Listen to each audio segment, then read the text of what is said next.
और चलिए अब जम्मू कश्मीर आपको लिए चलते हैं श्रीनगर में, जहां G20 की बैठक शुरू ही हो रही है और हमारे सहयोगी सैयद तजम्मुल लगातार वहां से तस्वीरें भी भेज रहे हैं, जानकारी भी दे रहे हैं।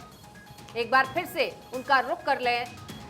तो तजम्मुल, इस वक्त क्या तस्वीर आप वहां पर देख रहे हैं? देखिए, जो तस्वीरें हम दर्शकों को दिखा रहे हैं, इस वक्त श्रीनगर बिल्कुल सजा धजा नजर आ रहा है और वहां पर मेहमानों का पहुंचने का सिलसिला भी लगातार जारी है। ऐसे में क्या कुछ तस्वीरें आप इस वक्त दिखा पाएंगे? देखिए, कश्मीर और कश्मीरियत में आज चार चांद उस वक्त लगे जब प्राइम मिनिस्टर नरेंद्र मोदी का ये ख्वाब भी पूरा हुआ, जहां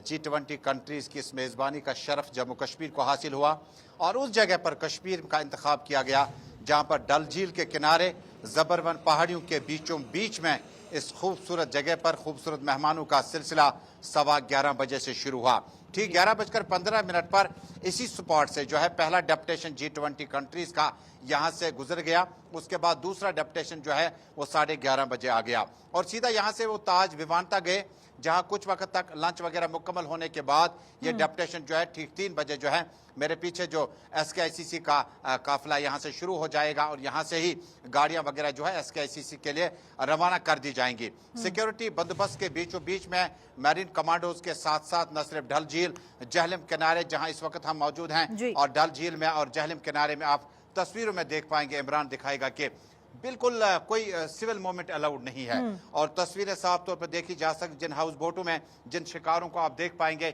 इनमें जम्मू कश्मीर पुलिस का एग्जीक्यूटिव विंग, SOG का और उसके अलावा मैरीन कमांडोज और बाकी दस्ते जो है नेवी के वो रखे गए हैं गुज़श्ता 48 घंटों से। और ये एक्सरसाइज जो है ये चलता रहेगा 24 तारीख शाम 10 बजे तक और जिसके बाद ये मेहमान जब श्रीनगर पहुंच गए तो बड़ी उम्मीदें लोगों से हैं। हमने लोगों से बातचीत की और ये देखना चाहा कि प्राइम मिनिस्टर का, जम्मू कश्मीर के लेफ्टिनेंट गवर्नर मनोज सिन्हा का ये कंसेप्ट है कि कश्मीर के श्रीनगर इलाके में इसका होस्ट पूरी तरह से हम कर पाएं। इसमें दो तरह के फायदे जम्मू कश्मीर को मिल रहे हैं। एक ये कि गुज़श्ता 2 महीनों से G20 डेपुटेशन और डेलीगेशन की आमद के साथ ही शहरी श्रीनगर में करीब 100 किलोमीटर के आसपास में मैकडमाइजेशन रोड्स पे जो है मुकम्मल कर दी गई है। दीवारों को सजाया गया और जहलम किनारे जो इलाके हैं वहां पर बड़ी खूबसूरती के साथ स्मार्ट सिटी प्रोजेक्ट को भी मुकम्मल किया गया। नंबर 1। नंबर 2, जो हमारा डोमेस्टिक टूरिस्ट है, जो नेशनल टूरिस्ट है, अब हमारे पास 87 के बाद चूंकि जिस वक्त से मिलिटेंसी का आगाज हुआ तो जम्मू कश्मीर में जो पर्यटक इंटरनेशनल लेवल के, जिसमें यूरोपियन कंट्रीज में बहुत सारे देश ऐसे हैं जो लगातार आते रहे, लेकिन उसमें कॉन्फ्लिक्ट की वजह से और कंफ्यूजन की वजह से वो पर्यटक जम्मू कश्मीर के श्रीनगर शहर पे नहीं आ सके। अच्छा सैयद, ये तो हो गई पर्यटन के लिहाज से बात और सुरक्षा की बात, जो कि आपने बताई कि किस तरीके से सुरक्षा के चाक चौबंद जो है वो फिलहाल श्रीनगर में किए हुए हैं। अगर बात करें मेहमान नवाजी की, क्योंकि भारत की हमेशा से मूल मंत्र रहा है वसुदेव कुटुंबकम और इसका जिक्र प्रधानमंत्री ने पापुआ न्यू से एक बार फिर से किया है, तो वसुदेव कुटुंबकम हमने दिखाया किस तरीके से मेहमानों का वहां पर स्वागत किया जा रहा है और क्या कुछ खासा तैयारियां की गई है मेहमानों के लिए जो तमाम देशों से आ रहे हैं G20 की समिट के लिए?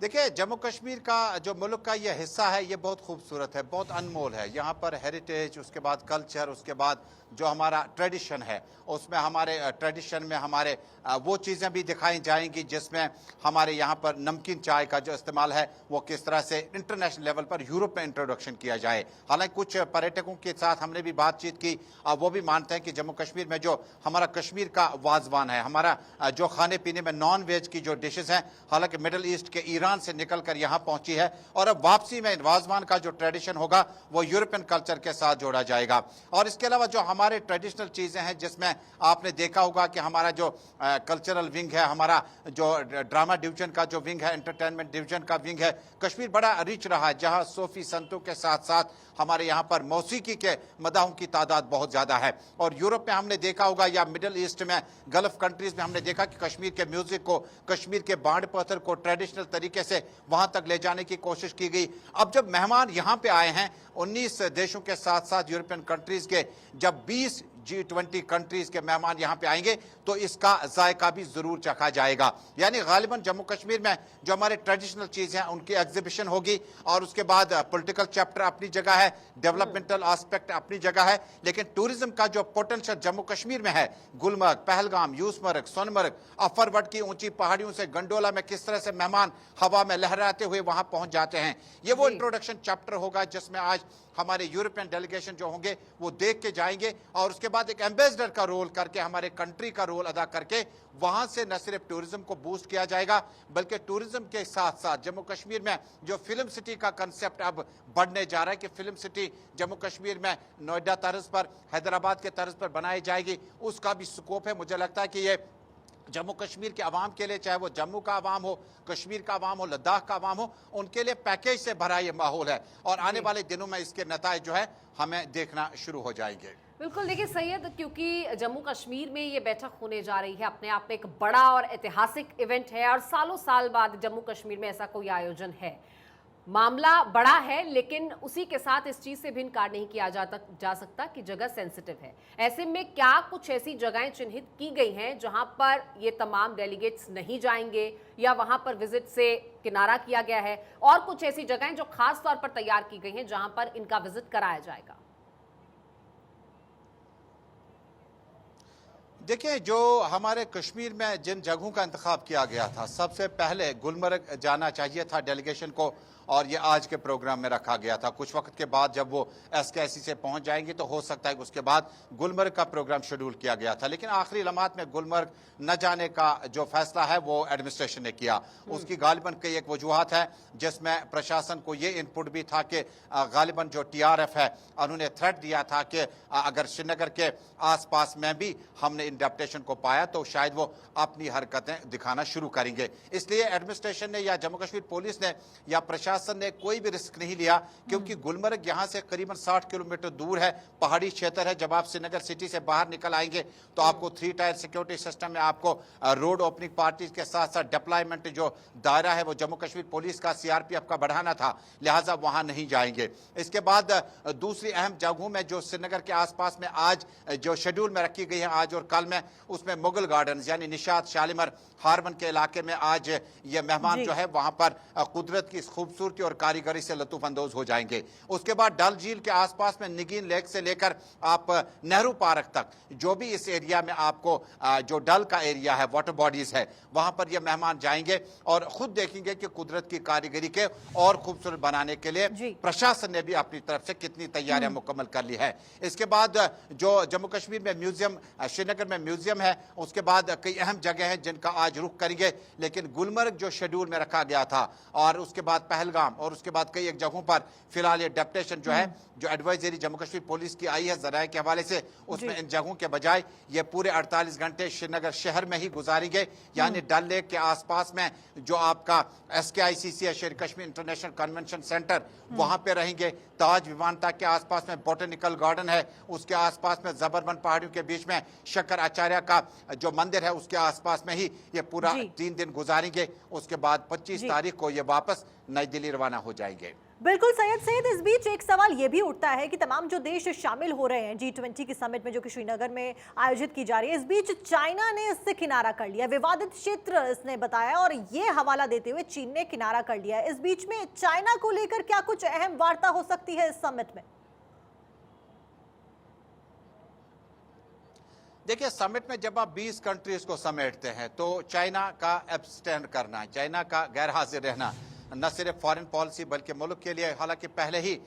जो बयान जारी किए गए हैं फॉरेन मिनिस्ट्री की तरफ से उसमें साफ तौर पर कह दिया गया कि चाइना के जम्मू कश्मीर के इस डेप्टेशन के साथ आने न आने से उतना ज़्यादा फर्क नहीं पड़ेगा। लेकिन चूंकि नेबरिंग कंट्री में जब आप देशों की बात करते हैं, अरुणाचल प्रदेश, लद्दाख और कई ऐसे इंटरनेशनल बॉर्डर्स या बॉर्डर की लाइन की बात करते हैं, तो चाइना ने अपने अज़ाइम जो थे, अपने इरादे जो थे, वो गुज़श्ता 2-3 वर्षों के दौरान जाहिर किए थे। और आखिरी लम्हात में जिस तरह से पाकिस्तान के फॉरेन मिनिस्टर बिलावल भुट्टो ने भी कई एक कंट्रीज से कहा था कि वो चूंकि जम्मू कश्मीर के इस इशू पर कई एक डिस्कशन चल रहे हैं, लिहाजा इस पे वहां जाने से वो थोड़ा सा परहेज करें। लेकिन चाइना के आने न आने से, जब आप साउथ एशिया के कंट्रीज की बात करते हैं तो चाइना का अपना एक मॉडल है, अपना एक रोल है। लेकिन इस समिट में 20 कंट्रीज के समिट में कई एक कंट्रीज के साथ एब्सटेन करना या इसमें न आने के फैसले से जम्मू कश्मीर के पर्यटक या फॉरेन पॉलिसी या जम्मू कश्मीर के इस टूरिज्म विकास को उतना ज्यादा फर्क नहीं पड़ सकता है है, लेकिन देशों के साथ में ताल्लुकात अच्छे हों इसकी उम्मीद, क्योंकि आखिरी लम्हात में चाइना ने अब्सटेन किया, नहीं आने का फैसला किया। लिहाजा मुझे लगता है कि जो फॉरेन मिनिस्ट्री है उन्होंने पहले ही इस पे बात रखी हुई है कि ज्यादा फर्क नहीं पड़ने वाला है। लेकिन जम्मू कश्मीर के बारे में जिस तरह से चाइना ने बयान जारी किया या बाकी कंट्रीज ने यहां ना आने का फैसला किया, गालिबन इंडिया ने उसका जवाब दे दिया कि अटूट अंग है और इसमें कोई डिस्कशन की जरूरत नहीं है, और जो आना चाहे वो आ सकते हैं, जो नहीं आना चाहते वो नहीं आ सकते। लेकिन नंबर 2, जब आप चाइना के टूरिज्म सेक्टर और भारत के टूरिज्म सेक्टर की बात करते हैं, ट्रेड, ट्रांसपोर्ट और बाकी क्षेत्र में चाइना के साथ मुल्क के जो रिश्ते हैं वो अलग से हैं। लौटूंगी तमाम तस्वीरों के लिए और जानकारी के लिए। देखिए, कहा जाता है कि अगर धरती पर कहीं जन्नत है तो वो यही है, यही है, यही है। तो यहीं से कश्मीरी युवा क्या कहते हैं, G20 की इस बैठक के समर्थन में कैसे वो उतर आए हैं, आइए सुनते हैं। As we all are aware about the fact that G20 is a group of 20 powerful countries, and its main aim is to focus on the overall development of these countries, especially tourism. This year, our amazing and vibrant country got an opportunity to host this beautiful event, and Kashmir has its main role in this event. The main theme of this event is to develop Kashmir. The main theme of this event is One Earth, One Future, One Family.